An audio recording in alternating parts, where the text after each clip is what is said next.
Hello good morning everybody. आज चाहिँ म गाजरको हलुवा एकदम छिटो र मिठो बनाउन जाँदैछु। यसरी बनाएको गाजरको हलुवा धेरै मिठो हुने रहेछ। त्यसपछि चाहिँ मैले चाहिँ आधा लिटर लिएकी थिएँ। आधा लिटर दुधलाई पनि मैले आधी चाहिँ सिटी लगाउनलाई लगाएँ, आधी चाहिँ पछि युज गरेँ। यो चाहिँ मैले 2 सिटी लगाएको हो।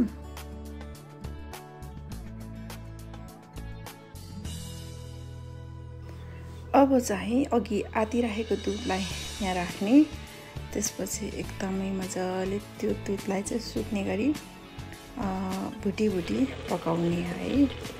त्यसपछि चाहिँ एकदमै वाउ देखिन्छ, खाँदा पनि यति मिठो भयो कि हजुरहरू पनि ट्राई गर्न सक्नुहुन्छ।